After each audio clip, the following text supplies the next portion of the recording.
Platform of ASP coaching centre, okay, and I am Meenakshi Sharma और आज हम पढ़ रहे हैं हमारे चैप्टर को आगे की तरफ। एज यू नो कि हमने प्लांट फिजियोलॉजी के अंदर ट्रांसपोर्टेशन स्टार्ट किया था। ट्रांसपोर्टेशन यस प्लांट्स के अंदर भी होता है, जब प्लांट्स फूड का, वाटर का, मिनरल्स का और हॉर्मोन्स का अपनी ही बॉडी में एक जगह से दूसरी जगह पर क्या करते हैं, उसका मूवमेंट करवाते हैं, राइट। अब हम लोगों ने बताया आपको, मैं हर बार आपको इसलिए बताती हूँ ताकि आपको ये एक सेम चीज़, ताकि आप मेरे चैप्टर से क्या करते रहे, रिलेट करते रहे, ठीक है। तो अगर आपको लगता है कि मैम ये वाला पार्ट थोड़ा सा बोरिंग हो रहा है तो I am really sorry, but क्योंकि अगर कोई नया देख रहा है ये वीडियो तो उसे समझ पाए इजीली। ट्रांसपोर्टेशन में हमने शॉर्ट डिस्टेंस ट्रांसपोर्टेशन के वेरियस मेथड्स को कंप्लीट कर लिया, जिसमें हमने डिफ्यूजन पढ़ा, ऑस्मोसिस पढ़ा, वाटर पोटेंशियल के बारे में पढ़ा, DPD के बारे में पढ़ा और इम्बाइबिशन के बारे में पढ़ा। फिर हमने लॉन्ग सिस्टम ट्रांसपोर्टेशन को स्टार्ट किया, जिसमें हमने कहा कि ट्रांसपीरेशन एक ऐसी प्रोसेस जिसके अंदर प्लांट के एरियल पार्ट से जो वाटर होता है वो इवेपोरेट हो जाता है, इस प्रोसेस को आप क्या कहते हैं, ट्रांसपीरेशन। फिर हमने आपको टाइप्स ऑफ ट्रांसपीरेशन भी बताया, जिसमें मैंने कहा कि सबसे ज़्यादा ट्रांसपीरेशन लीफ के ऊपर मिलने वाले छोटे छोटे पोर्स, जिन्हें आप स्टोमेटा कहते हैं, उससे होता है। हमने आपको स्टोमेटा की स्ट्रक्चर समझाई, स्टोमेटा ओपन और क्लोज कैसे होते हैं उनका मैकेनिज्म समझाया, जो कि थोड़ा सा टफ था, लेकिन हमने उसको आपको इजी करके बताया और ICAR के एग्जाम के हिसाब से वो बहुत ज़्यादा इंपॉर्टेंट है। आज हम आपको बताने वाले हैं ऐसे कौन से फैक्टर्स हैं जो कि बेसिकली क्या करेंगे, स्टोमेटा की ओपनिंग एंड क्लोजिंग को क्या करेंगे, अफेक्ट करेंगे, right. So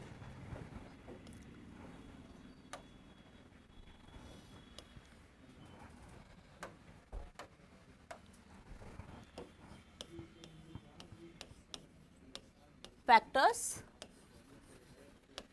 affecting opening and closing of stomata. Stomata leaf के ऊपर मिलने वाले छोटे छोटे माइन्यूट पोर्स, राइट। देखिए, सबसे पहला फैक्टर जो कि इनको अफेक्ट करने वाला है वो होता है आपके पास में लाइट, यानी कि सूर्य से आने वाला प्रकाश, सनलाइट।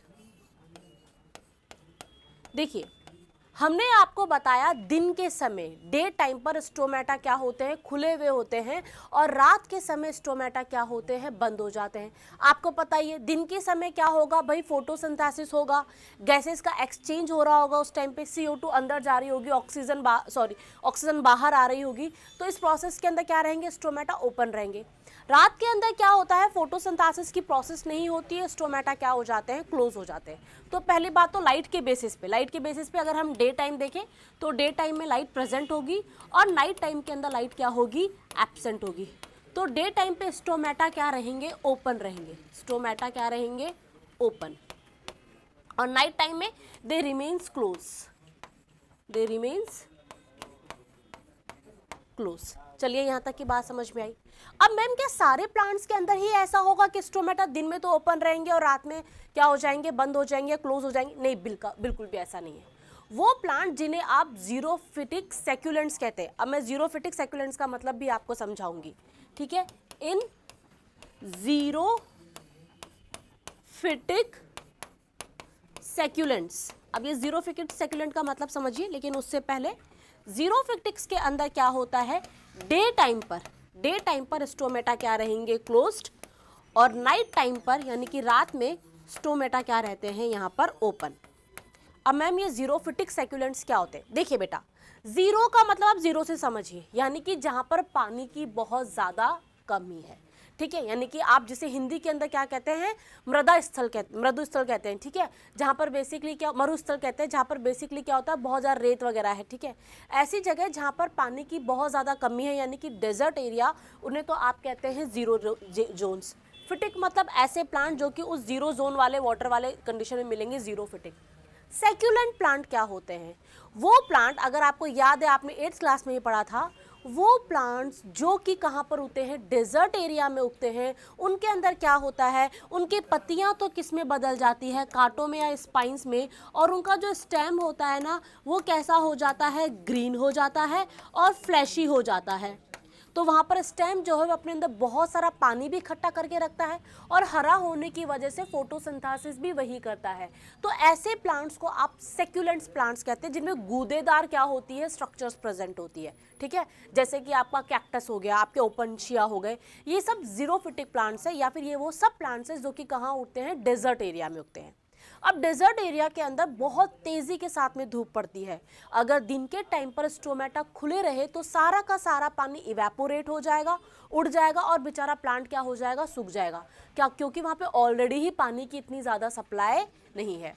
तो ऐसे प्लांट्स क्या करते हैं, एक तरीका अपनाते हैं जिसे आप रेस्पिरेशन में पढ़ेंगे उसकी मैकेनिज्म को। लेकिन ऐसे प्लांट्स क्या करते हैं, दिन के टाइम पे तो अपने स्टोमेटा को बंद कर लेते हैं और रात के टाइम पे अपने स्टोमेटा को क्या करते हैं, खोलते हैं। तो एक बात समझ में आई कि लाइट कैसे अफेक्ट कर रही है। अगर नॉर्मल प्लांट्स है तो डे टाइम पे स्टोमेटा ओपन रहेंगे और नाइट टाइम पे स्टोमेटा क्या हो जाएंगे, क्लोज हो जाएंगे। वहीं अगर डेजर्ट एरिया में उगने वाले प्लांट है जिन्हें आप जीरोफिट्स कहते हैं, जो सेक्युलेंट है यानी कि जिनकी पत्तियां तो कांटों में बदल चुकी है लेकिन जिनका स्टेम है या तना है वो कैसा हो गया, फ्लैशी हो गया है और कैसा हो गया, ग्रीन हो गया, फोटोसिंथेसिस कर रहा है। ऐसे प्लांट्स के अंदर इवेपोरेशन से होने वाले वाटर के लॉस को रोकने के लिए ये प्लांट क्या करते हैं, दिन के समय पे तो अपने स्टोमेटा को क्लोज कर देते हैं और नाइट के समय पर अपने स्टोमेटा को क्या कर देते हैं, ओपन कर देते हैं। राइट, चलिए आगे चलते हैं, हम दूसरा फैक्टर देखते हैं, या एक और इसी में लाइट के अंदर अलावा देखिए, आपके सन से जो आपके पास में लाइट आ रही होती है उसे आप वाइट लाइट कहते हैं। ये आपकी नॉर्मल भाषा, जो कि बेसिकली कौन है, ठीक है, व्हाइट लाइट आ रही होती है। ये लाइट कितने रंगों से मिलकर बनी होती है, 7 कलर से मिलकर बनी हुई होती है या नहीं है, जिसके अंदर आपको याद भी है कि विबग्योर आप पढ़ते हो, violet, indigo, green, yellow, orange और रेड। ठीक है, इसके अंदर सबसे ज्यादा ब्लू लाइट और रेड लाइट, कौन सी लाइट, रेड लाइट और ब्लू लाइट स्टोमेटा की ओपनिंग को क्या करती है, अफेक्ट करती है, जिसमें भी सबसे ज्यादा मैक्सिमम कौन करता है, ब्लू लाइट, क्योंकि ब्लू लाइट के अंदर फोटोसिंथेसिस शुरुआत हो जाती है। ब्लू लाइट के अंदर क्लोरोफिल के कुछ एटम्स जो मॉलिक्यूल्स होते हैं वो एक्टिव हो जाते हैं, तो उसकी वजह से गैसेस का एक्सचेंज होता है और स्टोमेटा क्या होंगे, ओपन। तो स्टोमेटा गैसेस के एक्सचेंज के होने के साथ उस टाइम पर ट्रांसपिरेशन में भी क्या करेंगे, हेल्प करेंगे। ठीक है, तो ये हो गया किसके बारे में, लाइट के बारे में। दूसरा फैक्टर हम देखते हैं जो कि मेरे स्टोमेटा की ओपनिंग एंड क्लोजिंग को क्या कर रहा है, इफेक्ट कर रहा है। तो दूसरा फैक्टर जो हमारे पास में आता है वो आती है कार्बन डाइऑक्साइड यानी कि CO2 गैस। ये तो आप लोगों को पता है कि प्लांट दिन के समय पर प्रकाश संश्लेषण यानी कि फोटोसिंथेसिस करते हैं और रात के समय पर रेस्पिरेशन यानी कि श्वसन करते हैं। राइट, अब फोटोसिंथेसिस के अंदर आप सब लोग पढ़ते हुए आए हैं कि CO2 प्लस H2O, मैं अभी भाई इसके मॉलिक्यूल्स का नंबर ही नहीं लिख रही हूँ क्योंकि एक रफ सा मैं सिर्फ आपको समझा रही हूँ। C6H12O6, ये लीजिए मैं ये भी लिख देती हूँ। ठीक है, ग्लूकोज बनाते हैं नहीं, और रात के टाइम पे इसी ग्लूकोज को यूज करके एनर्जी बनाते हैं और वापस से इस तरीके से टूट जाता है। ठीक है, यानी कि प्लांट जो है वो दिन के टाइम पे CO2 को यूटिलाइज करते हैं। ठीक है, और रात में हमारी तरह रेस्पिरेशन करके CO2 को क्या करते हैं, रिपेल आउट करते हैं या फिर क्या करते हैं, उसको एक्सक्रीट करते हैं। राइट, समझ में आ रहा है। अब दिन के टाइम पे तो CO2 क्या होती है, इस्तेमाल होती रहती है। मैंने आप लोगों को गार्ड सेल्स में बताया भी था कि गार्ड सेल्स के अंदर जब आपके फूड का, जब आपके ग्लूकोज का रेस्पिरेशन यानी कि उससे एनर्जी का बनना स्टार्ट होगा तो वहाँ पर क्या बनेगा, फॉस्फोइनोल पायरुवेट बनेगा। अभी मैंने लास्ट वीडियो में बताया, इस फॉस्फोइनोल पायरुवेट के कार्बोक्सिलेशन से, कार्बोक्सिलेशन का मतलब क्या होता है भाई, CO2 का जुड़ना, और ये CO2 अंदर क्यों आ रही है, फोटोसिंथेसिस की वजह से आ रही है, और ऑक्सैलोएसिटिक एसिड बनता था, लास्ट वीडियो में हमने देखा, और इस ऑक्सैलोएसिटिक एसिड से क्या बनता था, मैलिक एसिड बनता था। जब मैलिक एसिड बनेगा तभी तो क्या होगा, मैलेट आयंस बनेंगे, स्टोमेटा टर्जिड होंगे, लास्ट वीडियो में हमने देखा, और स्टोमेटा ओपन होंगे, है या नहीं है। तो दिन के टाइम पर ये प्लांट्स क्या करते हैं, CO2 का इस्तेमाल करते हैं। तो डे टाइम पर जब CO2 की कंसंट्रेशन क्या होगी, एक तरीके से मान ले कम होगी, क्योंकि डे टाइम पर CO2 इस्तेमाल हो रही है, तो CO2 की जो कंसंट्रेशन या क्वांटिटी वो दिन के टाइम पर क्या होगी, कम होगी। तो जब CO2 के उसमें कैसे देखेंगे आप कि डे टाइम पर CO2 क्या होती है, कम होती है, तो CO2 की कम कंसंट्रेशन में आपके स्टोमेटा क्या रहते हैं, ओपन। ठीक है, तो देखिए CO2 कैसे अफेक्ट कर रहा है भाई, CO2 ऐसे अफेक्ट कर रहा है in day time, concentration of CO2, concentration of CO2 is less, क्योंकि क्यों लेस है? क्योंकि वो यूटिलाइज होती चली जा रही है फोटोसिंथेसिस की प्रोसेस के अंदर। तो इस टाइम पर आपके जो स्टोमेटा रहेंगे डे टाइम पर, वो क्या रहेंगे? ओपन। वही मैं कहाँ पे आ जाऊँ? नाइट टाइम में आऊँ। नाइट टाइम में तो याद कीजिए रात के अंदर रेस्पिरेशन हो रहा होता है, प्लांट खुद CO2 बना रहा होता है, तो इस वजह से प्लांट के अंदर CO2 की कंसंट्रेशन क्या रहेगी? ज्यादा। तो CO2 कंसंट्रेशन हाई। और मैंने लास्ट क्लास में आपको बताया भी कि CO2 की कंसंट्रेशन क्या रहती है? अगर हाई रहती है तो उस दौरान एक प्लांट हार्मोन, कौन सा हार्मोन? एब्सिसिक एसिड क्या हो जाएगा? एक्टिवेट हो जाएगा, है या नहीं है? और पीएच भी क्या हो जाएगी? कम हो जाएगी, मीडियम एसिडिक हो जाएगा। तो जब CO2 की कंसंट्रेशन ज़्यादा होगी तो एब्सिसिक एसिड को भी क्या कर देगी? एक्टिवेट कर देगी। पीएच भी क्या ला देगी? कम कर देगी, जिससे एसिडिक मीडियम हो जाएगा और इस टाइम पे स्टोमेटा क्या हो जाएंगे?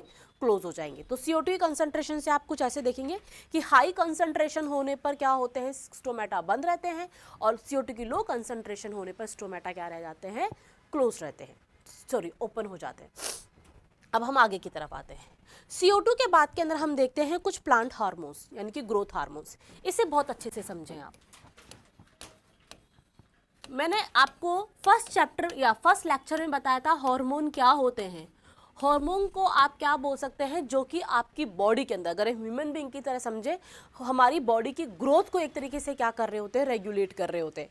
जैसे कि मैंने एग्जांपल भी लिया था पिट्यूटरी हार्मोन, जो कि क्या करता है? हमारी लंबाई को बढ़वाता है, ग्रोथ करवाता है।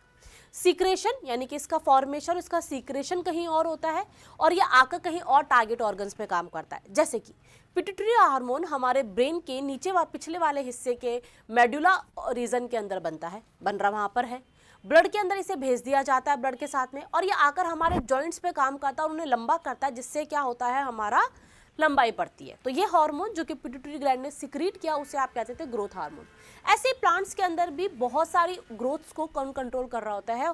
प्लांट हार्मोन्स कंट्रोल कर रहे होते हैं। उसमें सबसे पहला हार्मोन जो कि स्टोमेटा की ओपनिंग और क्लोजिंग को अफेक्ट करेगा, that is the cytokinin. Cytokinin जो हार्मोन होता है ना, ये क्या करता है? स्टोमेटा को ओपन करने का काम करता है। ठीक है, इट ओपन्स द स्टोमेटा।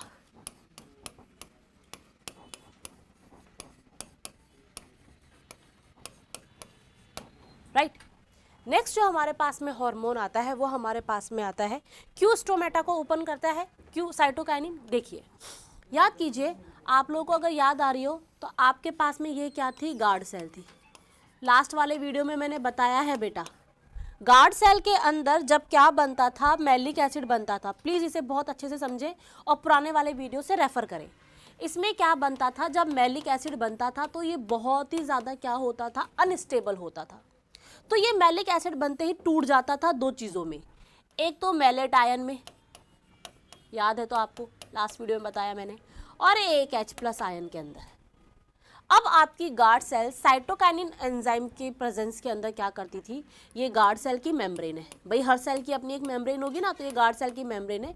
ये गार्ड सेल की मेम्ब्रेन परमिएबल हो जाती है। परमिएबल हमने थर्ड लेक्चर में आपको समझाया, जब कोई चीज़ अपने अंदर से किसी का आना जाना अलाउ कर दे तो उसे आप परमिएबल कहते हैं। जैसे कि आपके घर का दरवाज़ा अगर आप खोल देंगे तो आप लोगों का आना जाना अलाउ कर रहे हैं, परमिएबल, परमिशन दे रहे हैं आप। ठीक है, तो मेम्ब्रेन क्या हो जाती है? परमिएबल हो जाती है, और उसकी वजह से ये H+ आयन तो कहाँ आते हैं? बाहर, और K+ आयन कहाँ जाते थे? अंदर। याद है आपको?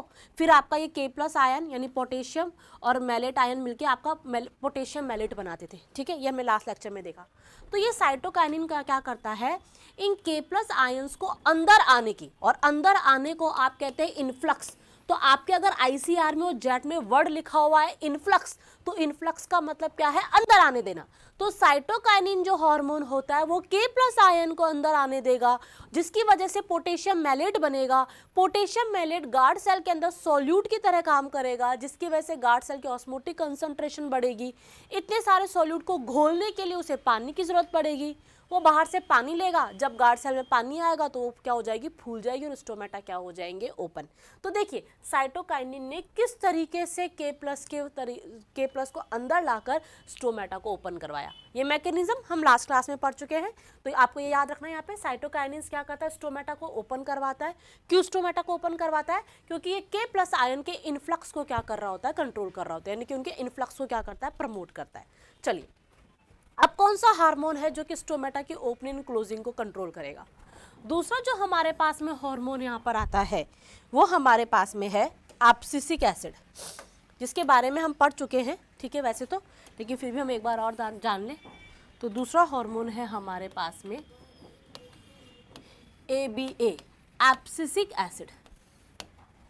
एब्सिसिक एसिड के साथ में बड़ी प्रॉब्लम है, ठीक है। ये क्या करता है, ये चाहता ही नहीं है स्टोमेटा ओपन रहे, ये चाहता है भैया स्टोमेटा तो क्या रहने चाहिए, क्लोज रहने चाहिए। तो देखिए क्या करता है, ये क्या करता है, सब पहली बात, जैसे ही CO2 की कंसंट्रेशन बढ़ती है, अब CO2 की कंसंट्रेशन प्लांट नाइट में क्या करेगा, रेस्पिरेशन करेगा, ठीक है। तो जब प्लांट रात के अंदर रेस्पिरेशन करेगा तो O2 को तो ले लेगा और CO2 को छोड़ेगा, इसकी वजह से प्लांट में CO2 की कंसंट्रेशन क्या हो जाएगी, CO2 कंसंट्रेशन, यानी कि CO2 की जो मात्रा होगी वो क्या हो जाएगी, बढ़ जाएगी। अब जब CO2 की कंसंट्रेशन बढ़ेगी तो सीधी सी एक बात मुझे क्या समझ में आती है, मैंने बताया था कि CO2 की कंसंट्रेशन बढ़ने पर एब्सिसिक एसिड जो होगा वो क्या हो जाएगा, एक्टिव हो जाएगा। जैसे ही ये एक्टिव होगा, ये जो गार्ड सेल है, ये जो आपके सामने गार्ड सेल है, इसकी जो परमिएबिलिटी है ना, परमिएबिलिटी, किसकी परमिएबिलिटी, गार्ड सेल की, मेम्ब्रेन की, मेम्ब्रेन की परमिएबिलिटी को इफेक्ट करेगा, जिसकी वजह से क्या होगा, के प्लस आयन जो होंगे वो अंदर नहीं आ पाएंगे, उनकी एंट्री अंदर की तरफ आना रुक जाएगी, और H प्लस आयंस का कहाँ जाना रुक जाएगा, बाहर की तरफ जाना रुक जाएगा, है नहीं है, ठीक है। ये एब्सिसिक एसिड ने क्या बोला कि भैया अब बंद करो ये सारा खेल जो तुमने दिन भर से चला रखा है, मैं तो सीधी सी बात है गार्ड सेल के मेम्ब्रेन को बोल रहा हूँ कि ना तो किसी को अंदर आने दो ना किसी को बाहर जाने दो, हमें ये पसंद नहीं है, ठीक है। ये घर में स्ट्रिक्ट फादर की तरह है जो रात के अंदर बच्चों को बाहर नहीं आने जाने देते, भाई 8 बजे बाद गेट बंद, जो कोई बाहर नहीं जाएगा आप, ठीक है। तो कुछ ऐसा है, इन्होंने क्या कर दिया, परमेबिलिटी को बंद कर दिया नाइट में, H प्लस बाहर नहीं जा सकता, K प्लस अंदर नहीं आ सकता, धीरे धीरे H प्लस आयन की कंसंट्रेशन अंदर बढ़ने लग जाएगी, जिससे एसिडिक एटमॉस्फेयर बनेगा, ठीक है, एसिडिक मीडियम हो जाएगा, पीएच क्या हो जाएगी, कम हो जाएगी, और ऐसे टाइम पर आपके स्टोमेटा क्या हो जाएंगे, क्लोज हो जाएंगे। तो देखा हार्मोन्स आपके स्टोमेटा की ओपनिंग एंड क्लोजिंग को कैसे क्या कर रहे हैं, अफेक्ट कर रहे हैं, ठीक है। नेक्स्ट आते हैं हम टेम्परेचर पे। टेम्परेचर का सीधा सीधा आप रोज जो है वो लाइट के साथ भी देख सकते हो, दिन के टाइम पर टेम्परेचर बढ़ा हुआ होता है, क्योंकि लाइट क्या प्रोड्यूस करती है, हीट को प्रोड्यूस करती है। भाई लाइट क्या है, एक एनर्जी, हीट क्या है, एक एनर्जी। आप ना तो ऊर्जा को यानी कि एनर्जी को बना सकते हो, ना ही उसे खत्म कर सकते हो, उसे एक रूप से दूसरे रूप में यानी उसे एक फॉर्म से दूसरे फॉर्म में आप क्या कर सकते हैं, चेंज कर सकते हैं। That is the law of thermodynamics, right, ठीक है। अब जो भी सूर्य से रोशनी आ रही है वो लाइट की फॉर्म में आ रही है, लाइट एनर्जी हमारी अर्थ पर आकर किस में कन्वर्ट हो रही है, हीट एनर्जी में कन्वर्ट हो रही है, राइट। तो देखिए अगर हम जाते हैं किसके ऊपर, हीट के ऊपर, यानी फिर टेम्परेचर के ऊपर, एक तरीके से देखा जाए तो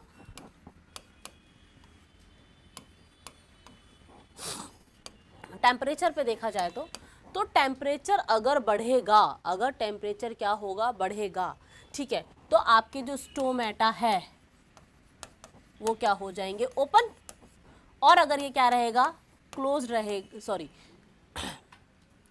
स्टोमेटा ओपन, अगर टेम्परेचर क्या हो रहा है, बढ़ रहा है, और अगर ये क्या हो रहा है, घट रहा है, तो ये क्या रहेंगे, क्लोज्ड। Q10 की वैल्यू जो होती है वो आती है क्या, 2। अब ये Q10 की वैल्यू क्या है, अगर आप टेम्परेचर को 10 डिग्री सेल्सियस बढ़ाएंगे तो स्टोमेटा के ओपन होने और क्लोज होने की रेट जो है वो 2 गुना क्या हो जाएगी, बढ़ जाएगी। That is the coefficient, temperature coefficient या फिर Q10। तो Q10 की वैल्यू यहाँ पर क्या आती है, 2 आती है, यानी कि 10 डिग्री सेल्सियस से टेम्परेचर को बढ़ाने पर rate of closing and opening of stomata becomes twice, right. चलिए तो ये हो गया हमारे किसके बारे के अंदर, स्टोमेटा के ओपनिंग एंड क्लोजिंग, और वो फैक्टर्स जो कि उसे क्या कर रहे हैं, अफेक्ट कर रहे हैं। अब हम देखते हैं कि ट्रांसपिरेशन तो हो रहा है, यानी कि पानी जो है वो क्या कर रहा है, प्लांट के एरियल भाग, तने से, पत्तियों से क्या हो रहा है, इवेपोरेट हो रहा है। लेकिन ये सबको समझने से पहले कि ट्रांसपिरेशन कैसे होगा, इसे होने में कौन हेल्प करेगा, इसे समझने से पहले हम ये तो समझे कि पानी का मार्ग यानी कि पानी का रास्ता क्या रहेगा प्लांट के अंदर। ठीक है, तो चलिए, अगर मैं किसी बिना बायो वाले और एग्रीकल्चर वाले बच्चे से ही पूछूं ना, किसी नॉर्मल आर्ट्स वाले बच्चे से पूछे, किसी नॉर्मल पर्सन से जो कभी स्कूल भी नहीं गया हो उससे पूछूं, भाई प्लांट जो है वो पानी कैसे एब्जॉर्ब करते, तो सीधा सा बोलेगा अरे कैसा सवाल पूछ रहे हो, जड़ से लेते हैं। सही बात है, पानी जो है प्लांट किससे लेते हैं, रूट के हेल्प से लेते हैं। सॉइल में से रूट की हेल्प से पानी क्या करता है, प्लांट के अंदर आता है। लेकिन उन्हें सिर्फ इतना ही पता है कि ये काम रूट करती है, रूट का कौन सा हिस्सा करता है ये बात उन्हें नहीं पता है, जो कि हमें एग्रीकल्चर या बायो स्टूडेंट होते हुए पता होनी चाहिए। तो हम ये तो जानते हैं दैट वाटर एब्जॉर्प्शन या फिर absorption of water, absorption of water takes place by the help of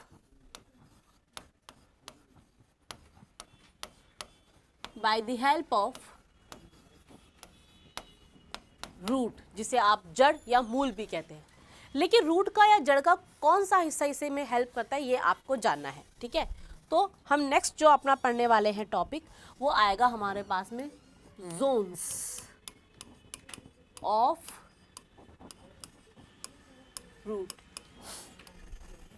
चलिए, क्योंकि अब हम एग्रीकल्चर और बायो के स्टूडेंट्स हैं तो हमें ये जानना जरूरी है कि जड़ तो है, पर जड़ का कौन सा हिस्सा है जो कि वाटर के एब्जॉर्प्शन में हमारी हेल्प करेगा। ठीक है, इसके लिए थोड़ा सा आपको ध्यान से सुनना पड़ेगा क्योंकि यहाँ पर कुछ नई टर्म्स आने वाली है और उन टर्म्स को जानना आपके लिए क्या है, बहुत ज़्यादा ज़रूरी है। राइट, तो देखिए हम बनाते हैं सबसे पहले जड़ को।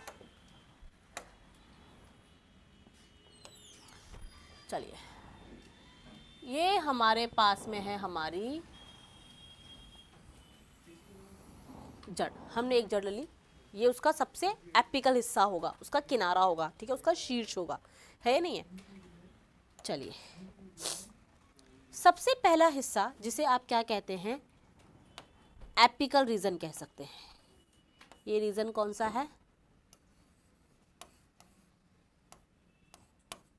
Apical reason. एपिकल रीजन का मतलब आप समझ रहे हैं, किनारा। ठीक है, ये सबसे शीर्ष या जिसे आप शीर्ष कह सकते हैं। ठीक है, क्योंकि भाई जड़ तो उल्टी, तो उसका शीर्ष भाग ये होगा। जड़ ऐसे नहीं बढ़ेगी, ऐसे ऊपर नहीं जाएगी कि आज पेड़ 2 इंच ऊपर हो गया फिर 4 इंच ऊपर हो गया, नहीं। जड़ जमीन की तरफ बढ़ती है तो उसका हिस्सा उसका शीर्ष कहाँ होगा, नीचे की तरफ होगा। राइट, ठीक है।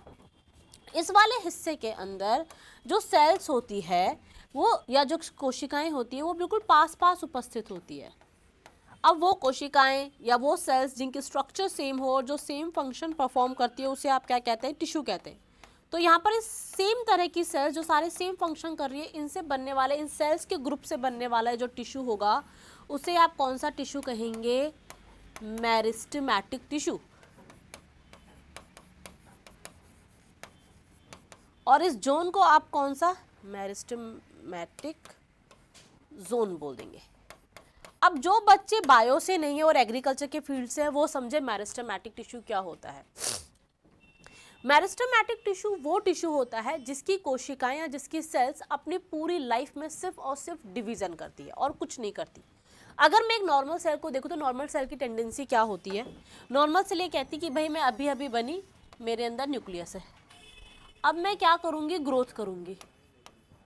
जब मैं ग्रोथ करूँगी तो मेरे सेल की साइज़ बढ़ेगी, न्यूक्लियस उतना ही है, तो धीरे धीरे न्यूक्लियस अपना कंट्रोल खोलने लेगा। भाई न्यूक्लियस ही तो है जो सब सेल्स को क्या करता है, डिवीजन करता है। भाई हमारा भारत पूरा एक क्यों नहीं, इसके अंदर अलग अलग स्टेट क्यों बनाए हैं, ताकि हर स्टेट को ढंग से कंट्रोल किया जा सके। अदरवाइज प्राइम मिनिस्टर ही थोड़ा ना पूरे देश को कंट्रोल कर लेगा, ऐसा नहीं हो सकता है। तो जब न्यूक्लियस का कंट्रोल इसमें से खोने लगता है तो ये क्या करती है, डिवीजन करती है और डिवीजन करके नई सेल बनाती है। तो ऐसे सेल साइकिल चलता रहता है, सेल बनेगी फिर वो भी आगे ग्रोथ फेज में जाएगी, फिर जब वो बड़ी हो जाएगी तो वो डिवीजन करेगी। तो सेल, ग्रोथ, डिवीजन, फिर सेल बनी, फिर ग्रोथ हुई, फिर डिवीजन। राइट, लेकिन मेरिस्टेमेटिक सेल्स के अंदर ये ग्रोथ फेज आती ही नहीं है, वो सिर्फ लगातार क्या करती रहती है, डिवीजन करती रहती है, जिससे नई नई सेल्स ऐड होती रहती है। है या नहीं है? नई नई सेल्स क्या होती रहेगी, ऐड होती रहेगी, और उस एडिशन की वजह से किसी भी चीज़ की लंबाई चौड़ाई यानी कि हम क्या कहें उसकी ग्रोथ होगी। तो मेरिस्टेमेटिक सेल्स वो सेल्स होती है जो अपनी पूरी लाइफ में इनफाइनाइट टाइम्स डिवीजन करके प्लांट की ग्रोथ में हेल्प करती है, यानी उसकी लंबाई चौड़ाई हाइट ये सब कुछ बढ़ाती है, नए ऑर्गन्स को बनवाती है, नई सेल्स को बनवाती है या नहीं है? तो मुझे क्या समझ में आया कि एपिकल रीजन जो है, जिसे मैं एपिकल मेरिस्टेम भी कह सकती हूँ, या एपिकल रीजन जो है वो मेरिस्टेमेटिक जोन का बना हुआ होता है, जहाँ पर सेल्स क्या करेंगी डिवीजन करेंगी। इस जोन का एक ही काम होगा, जिससे क्या होगा, लेंथ ऑफ रूट क्या होगी, इंक्रीज होगी, है या नहीं है? अब आते हैं, अब इनमें से कुछ सेल्स क्या बोलेगी भाई, नीचे वाली सेल्स कहेगी हम तो डिवीजन करते चले जाएंगे, तो मेरिस्टेमेटिक जोन आगे आगे ऐसे बढ़ता चला जाएगा आगे की तरफ। कुछ सेल्स क्या कहेंगी भाई अब हमें क्या होना चाहिए, ग्रोथ भी करनी चाहिए, है नहीं? कुछ सेल्स कहेगी भाई हम नहीं चाहते पूरी जिंदगी भर डिवीजन, हम इतनी अनस्टेबिलिटी नहीं चाहते, हम तो स्टेबिलिटी चाहते हैं, अब हम तो क्या करेंगे, ग्रोथ फेज के अंदर जाएंगे। तो कुछ सेल्स डिसाइड करती है कि भैया हम ग्रोथ करेंगे, तो जब वो ग्रोथ करेंगी तो अब डिवीजन नहीं करेगी, अपनी शेप और साइज में बढ़ेगी। अगर वो डिवीजन कर रही होती तो हम मेरिस्टेमेटिक सेल्स ही कहते। अब वो ग्रोथ नहीं करना चाहती, कुछ सेल्स अब वो डिवीजन नहीं करना चाहती, कुछ सेल्स चाहती भाई हम तो ग्रोथ करना चाहते हैं, हम अपनी साइज को बढ़ाना चाहते हैं, क्योंकि हमारी साइज बढ़ेगी तो उसकी वजह से रूट की साइज भी क्या हो जाएगी, बढ़ जाएगी। हमेशा डिवीजन करना भी कोई वो नहीं है। तो कुछ सेल्स तो क्या करती है, मेरिस्टेमेटिक रहती है, तो इससे मेरिस्टेमेटिक जोन नीचे की तरफ जाता जाएगा। कुछ सेल्स क्या आती है, इलोंगेशन जोन के अंदर आ जाती है, यानी कि लंबाई और चौड़ाई में वृद्धि करती है या बढ़ती है। ठीक है, तो देखिए ये देखिए, ये सेल कुछ सेल्स क्या हो गई, लंबी हो गई, इलोंगेटेड हो गई।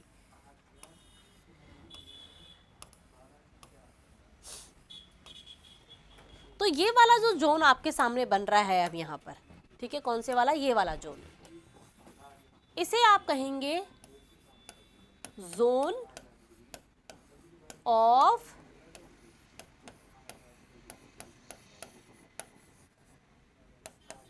इलोंगेशन, जहां पर सेल्स जो होंगी, जो सेल्स है वो अपने शेप और साइज में क्या होंगी, बढ़ेंगी, राइट। अब उसके बाद में जब ये सेल्स अपनी पूरी ग्रोथ कर लेगी तो भाई अब इन्हें काम पे भी तो लगना है, तो इनका जो नेक्स्ट जोन आएगा ये वाला जोन, ठीक है, इस जोन को हम क्या कह देंगे, इस जोन को हम कह देंगे जोन ऑफ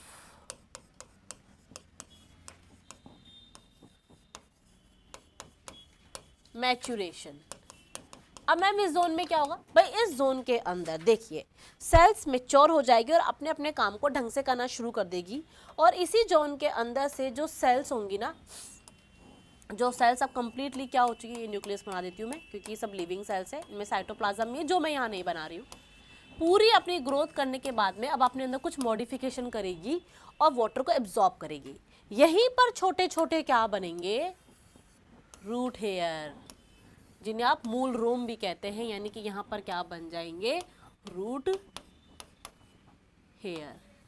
याद करो, रूट जो होती है वो वाटर का एब्जॉर्प्शन रूट हेयर की हेल्प से करती है, मैंने बताया था। और सबसे पहले जो पानी है वो रूट के अंदर इम्बाइबिशन की प्रोसेस के थ्रू जाता था, इम्बाइबिशन की प्रोसेस के थ्रू जाता था पानी अंदर, फिर वो अंदर की तरफ जाएगा डिफ्यूज ऑस्मोसिस करता हुआ, है नहीं है।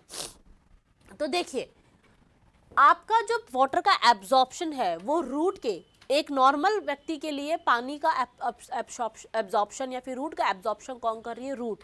लेकिन एक एग्रीकल्चर और बायो वाले बच्चे को पता होना चाहिए कि रूट तो कर रही है, लेकिन रूट का कौन सा हिस्सा, मैच्योरेशन जोन जो है वो बेसिकली क्या करता है, वाटर के एब्जॉर्प्शन में हेल्प करता है, और वहीं पर क्या प्रेजेंट होते हैं, बहुत सारे रूट हेयर्स प्रेजेंट होते हैं। ठीक है, तो ये आपको अगर पूछा जाता है which zone of the cell और sorry which zone of the root helps in the water absorption, तो आप लिखेंगे जोन ऑफ मैच्योरेशन, राइट। चलिए अब ये तो हो गया हमारा यहाँ तक का। अब हमें यह जानना है कि जड़ के अंदर पानी जाने के बाद में, यानी कि रूट हेयर में जाने के बाद में पानी कहाँ कहाँ होता हुआ जाता है और कैसे जाता है। तो पहले कहाँ कहाँ जाता है, कौन कौन सा एरिया होगा जहाँ तक जाएगा, फिर उसके बाद में कैसे जाएगा, हम ये भी पढ़ेंगे। मुझे किसी ने ये बोला कि मैम पढ़ना क्या है, हमें तो पता है कि जाइलम किसको लेकर जाता है, पानी को लेकर जाता है, और फ्लोएम जो है वो फूड का क्या करता है, ट्रांसपोर्टेशन करता है। ये आपने हमें फर्स्ट लेक्चर में बताया था और हमें भी पता था, बिल्कुल सही बात है। लेकिन भाई इसे मान लीजिए ये है रूट, ठीक है, इसे मानिए ये है रूट और जाइलम तो यहाँ पर है, पानी यहाँ पर है, तो भाई यहाँ से लेकर यहाँ तक पानी को भी तो आना होगा, वो भी तो रास्ता करेगा ना। भाई जाइलम तो क्या करता है, सिर्फ पानी को ऊपर भेजने का काम करता है, लेकिन जड़ जो है वो जाइलम तक भी तो पानी लेकर आए। जाइलम तक पानी कैसे पहुंचेगा हमें ये भी देखना है। तो हम अब देखेंगे पैसेज ऑफ या पाथ ऑफ वाटर। एक मिनट,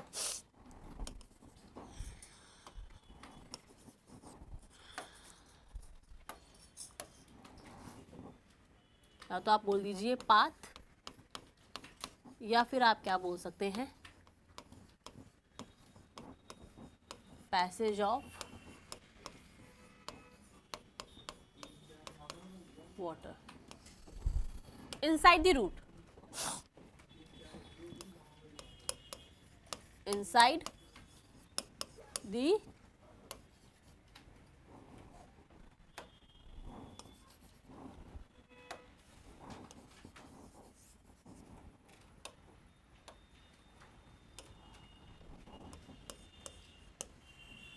रूट। चलिए इससे पहले हम रूट का डायग्राम तो देखें, फिर हमें समझ में आएगा। अब मैं यहाँ पर आपको रूट का इंटरनल डायग्राम बताने वाली हूँ। जिन्हें नहीं पता कोई बात नहीं है, आप आराम से समझिए, आपको अच्छे समझ में आएगा कि आपके प्लांट में अंदर होता क्या क्या है। ये देखिए सबसे पहले, ठीक है, तो देखिए हमारी जड़ का या हमारा जो प्लांट है उसकी सबसे बाहरी वाली जो लेयर होती है, सबसे बाहरी जो परत होती है, उसे आप कहेंगे एपिडर्मिस। वापस से सुन लीजिए, आप बाहर से इमेजिन कीजिए प्लांट को, ठीक है। मान लीजिए ये आपके सामने एक प्लांट है, मैं इसमें जा रही हूँ, सबसे बाहर वाली लेयर जो रहेगी वो क्या रहती है, एपिडर्मिस। तो ऐसे रूट की भी सबसे बाहर वाली लेयर क्या होगी, एपिडर्मिस। चलिए जी,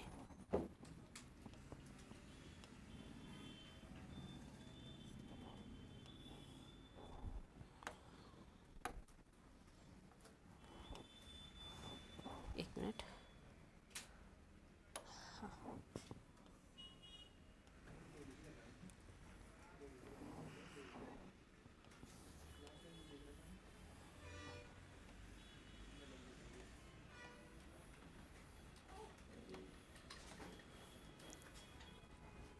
अब ये एपिडर्मिस जो होती है वो जब कहाँ पर जाती है, ये एपिडर्मिस की सेल्स होंगी, वही रूट वाली सेल्स। जब ये रूट सेल्स कहाँ जाएगी, जोन ऑफ मैचुरेशन में जाएगी, ठीक है, एपिडर्मिस की सेल्स, तो अपने अंदर क्या करेगी, कुछ मॉडिफिकेशंस करेगी और अपने यहाँ से छोटे छोटे हेयर लाइक क्या बनाएगी, प्रोजेक्शंस बनाएगी, ऐसे हेयर जैसे, पतले पतले धागे जैसे, है ना। इस हिस्से को आप क्या बोलेंगे, ये जो बना है इसे आप बोलेंगे रूट हेयर। ये कौन हो गया, रूट हेयर, ठीक है। और ये मेरे पास में कौन हो गई थी, एपिडर्मिस, ठीक है। एपिडर्मिस जो होती है ये क्या होती है, सिंगल सेल्ड थिक होती है। सिंगल सेल्ड थिक का मतलब ये एक एक सेल की बनी हुई लेयर होती है बस, ठीक है। और इसका काम क्या होगा, प्लांट को प्रोटेक्शन देना और मॉडिफाइड होकर क्या बनाना, रूट हेयर बनाना। रूट हेयर सिर्फ एक ही सेल का बना होता है, इसलिए ध्यान रखेंगे कि रूट हेयर जो होता है वो हमेशा यूनिसेल्यूलर होता है, यानी रूट हेयर आगे डिवाइड नहीं करेगा। एक बार बस यही लंबी हो जाएगी एपिडर्मिस, रूट हेयर आगे डिवाइड ऐसे नहीं कर सकता, ठीक है, समझ में आ रहा। तो ये आपको ध्यान रखने वाली बात है, ये पूछा जाता है रूट हेयर्स कैसे होते हैं। Root hairs are unicellular, multicellular, multinucleated, uninucleated, they are the unicellular. इनमें एक ही न्यूक्लियस होगा तो यूनिन्यूक्लिएटेड भी होंगे, ठीक है। अब एपिडर्मिस के बिल्कुल नीचे की तरफ एक और लेयर आएगी, ठीक है,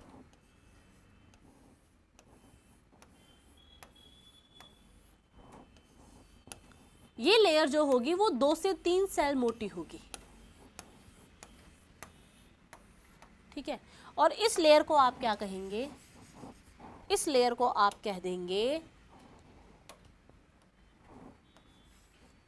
कॉर्टेक्स। एक विशेष प्रकार का प्लांट में मिलने वाला टिश्यू जिसे आप पैरेन्काइमा टिश्यू कहते हैं वो कॉर्टेक्स में आता है, यानी कॉर्टेक्स की सेल्स जो होती है वो पैरेन्काइमेटस होती है, यानी कि ये मेनली क्या करेगी, फूड को स्टोर करने का काम करेगी, ठीक है। कॉर्टेक्स के नीचे ही वाले हिस्से को एक और लेयर बनाती है जो कि कॉर्टेक्स के निचली वाली सेल्स के ही मॉडिफिकेशन से बनी होती है,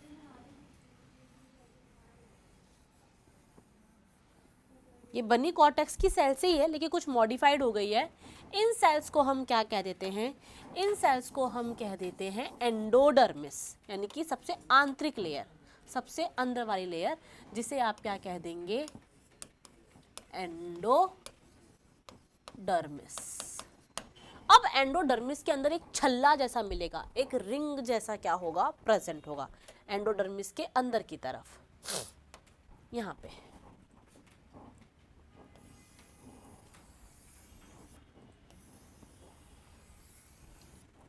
ये जो ऐसे रिंग जैसे स्ट्रक्चर बन रही है, इस स्ट्रक्चर को आप कहेंगे पेरी, चारों तरफ साइकिल गोला, चारों तरफ मिलने वाला एक गोलाकार गोला। क्या है ये? इस पेरीसाइकिल के अंदर, ये पेरीसाइकिल भी पैरेन्काइमा सेल्स का ही बना होगा। इस पेरीसाइकिल के अंदर क्या मिलेंगे? इस पेरीसाइकिल के अंदर मिलेंगे आपको आपके जाइलम, मैं रफली डायग्राम बना रही हूँ यहाँ पे भाई, ठीक है, और क्या मिलेंगे? फ्लोएम। जाइलम को मैं एक्स लिख देती हूँ और फ्लोएम को मैं क्या लिख दे रही हूँ? पी लिख दे रही हूँ। ये x phloem, xylem phloem, xylem phloem, xylem. Xylem किसका कंडक्शन करेगा भाई? पानी का। तो देखिए क्या होगा, सबसे पहले पानी कहाँ जाएगा? सबसे पहले जो पानी है, हाँ सॉरी, हाँ, सबसे पहले जो पानी है वो कहाँ जाएगा? आपके रूट हेयर के पास आएगा इम्बाइबेशन के द्वारा, फिर आपके रूट हेयर में जाएगा, फिर आपकी कॉर्टेक्स के अंदर जाएगा, फिर कॉर्टेक्स से कहाँ जाएगा? एंडोडर्मिस में जाएगा, फिर एंडोडर्मिस से पेरीसाइकिल में जाएगा और पेरीसाइकिल से किसके पास आएगा? जाइलम के पास। और जाइलम फिर इस पानी को कहाँ भेजेगा? तने से होता हुआ पत्तियों में भेजने का क्या करेगा? काम करेगा। तो ये क्या रहता है आपका? बेसिकली पैसेज रहता है किसका? वाटर का, कि वाटर मूव कैसे करेगा। अब इन सारे एरियाज में मूव करने के लिए उसे दो रास्ते अपनाने पड़ेंगे। मैंने क्या कहा था? ट्रांसपीरेशन एक ऐसी प्रोसेस है जिसके अंदर प्लांट जो है वो जितना भी वाटर एब्जॉर्ब कर रहा है उसका सिर्फ 2% वाटर यूज कर पाता है, 98 to 99% वाटर इवेपोरेट हो जाता है। तो प्लांट बोल रहा है कि जब मैं 2% पानी ही यूज कर रहा हूं तो मैं अपनी उसके लिए एनर्जी क्यों वेस्ट करूं? मैं नहीं चाहता कि मैं उसके लिए अपनी एनर्जी वेस्ट करूं, क्योंकि मैं वापस एटमॉस्फेयर को देता हूं।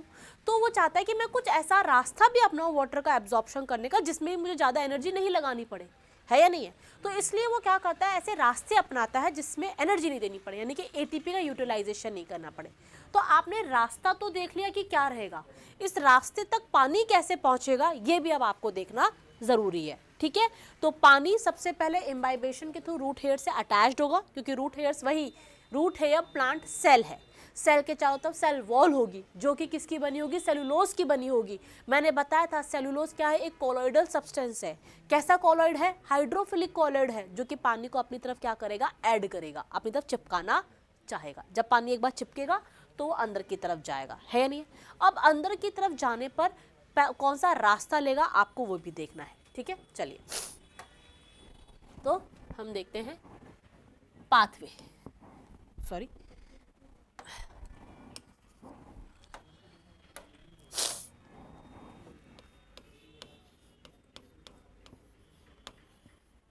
pathway of absorption of water, यानी जाइलम तक पहुंचने के लिए पानी कौन सा रास्ता अपनाएगा, क्या तरीके अपनाएगा, या वे ऑफ पाथवे भी आप बोल सकते हैं, या आप बोल सकते हैं types of pathway. Types of pathway कौन से तरीके अपनाएगा ये देखते हैं। चलिए हम कुछ सेल्स को इमेजिन करते हैं। हम सेल बनाते हैं पहले। एक मिनट,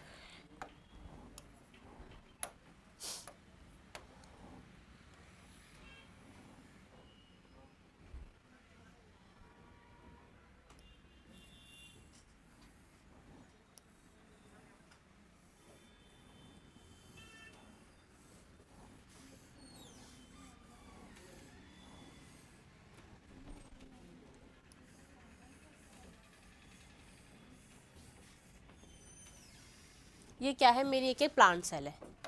इस प्लांट सेल के अंदर भाई मेरे पास में कौन प्रेजेंट होगी? याद कीजिए, मैं बहुत बार बोलती हूँ क्योंकि मैं सेल का भी यहाँ पे कुछ कुछ पार्ट आपको इसलिए बताती रहती हूँ ताकि जब हम सेल पढ़ें तो आप इजीली रिलेट कर पाएंगे बेटा, राइट? ठीक है। तो देखिए क्या होता है, जो प्लांट सेल होती है उसका अधिकतर वॉल्यूम वैक्यूल कवर करके रखती है, तो ये क्या होगी इसके अंदर, वैक्यूल। ये भी क्या होगी इसके अंदर, vacuole, vacuole and vacuole. This is a plant cell. Characteristic feature है प्लांट सेल का that they are surrounded by a one more covering that is known as the cell wall. So we have a one outer most extra covering which is made up of cellulose that is known as the cell wall. This is the cell wall.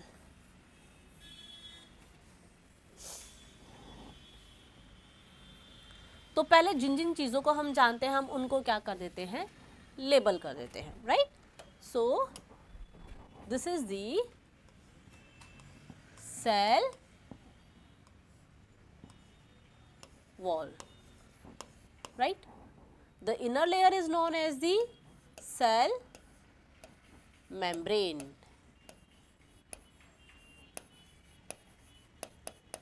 ठीक है, अब अंदर की तरफ गए तो हमें एक और स्ट्रक्चर मिली that is known as the vacuole.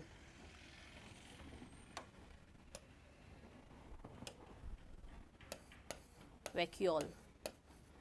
और याद कीजिए वैक्यूल की लेयर को हम लोग टोनोप्लास्ट कहते हैं। प्लीज आपको याद रखना है, मैं बाबा इसलिए बोलती हूँ ताकि आप फैमिलियर हो जाएं कुछ वर्ड्स के साथ, ठीक है। आपके एग्जाम के अंदर आप कुछ एक्स्ट्रा अपने हिसाब से भी कुछ पेपर सॉल्व करना शुरू कर दे रहे हैं जेट ICR के, तो आपको वहाँ पे भी हेल्प मिलती रही। इस चैप्टर का पार्ट नहीं है टोनोप्लास्ट, लेकिन वैक्यूल की लेयर को आप क्या कहते हैं, टोनोप्लास्ट, ठीक है। अब मैम आपने क्या किया है, सेल को पूरा नहीं बताया, इनके बीच के अंदर कनेक्शन बना रखा है एक। तो मुझे क्या समझ में आ रहा है कि यहाँ से जो सेल का साइटोप्लाज्म होता होगा ना, वो क्या करता होगा, इजीली यहाँ पर जा सकता होगा, एक सेल से दूसरी सेल में जा सकता होगा, जो भी लिक्विड होगा। बिल्कुल सही समझ रहे हैं आप, जो भी लिक्विड होता होगा वो एक जगह से दूसरी जगह पर क्या कर सकता होगा, जाता होगा। तो ये वाला एरिया जब दो सेल्स के बीच में चीज़ें एक्सचेंज हो सकती हो, भाई चीज़ें किसके थ्रू एक्सचेंज होगी, साइटोप्लाज्म के थ्रू।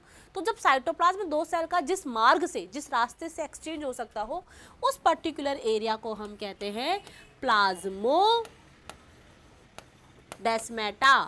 तो जो विज्ञान वर्ग से उनको तो पता होगा, लेकिन एग्रीकल्चर वाले भी समझ ले, जब दो लिविंग सेल्स आपस में अपने साइटोप्लाज्म को एक्सचेंज कर सकती है, यानी कि उनके बीच की सेल वॉल और सेल मेम्ब्रेन कहीं ना कहीं से डिसॉल्व हो चुकी है, तो उस एरिया को आप कहते हैं प्लाज्मोडेस्माटा।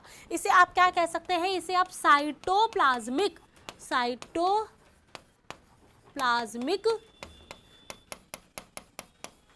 कनेक्शन भी बोल सकते हैं, राइट। समझ में आ रहा है।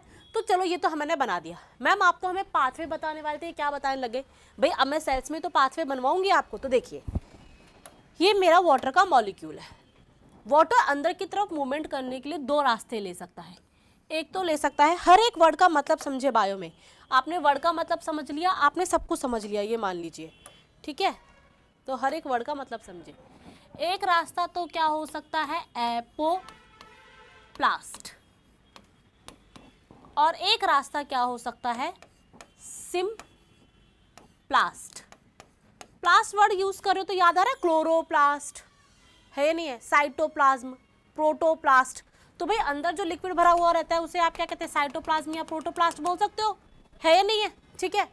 तो एपो का वर्ड का मतलब होता है साइंस के अंदर विदाउट, यानी कि बिना।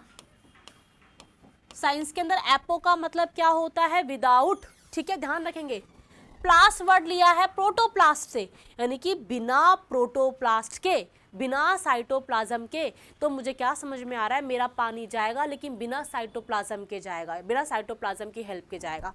अब दिमाग लगाते हैं कि साइटोप्लाज्म सेल के अंदर है, अगर पानी सेल के अंदर जाएगा तब तो उसे साइटोप्लाज्म की हेल्प लेनी ही पड़ेगी।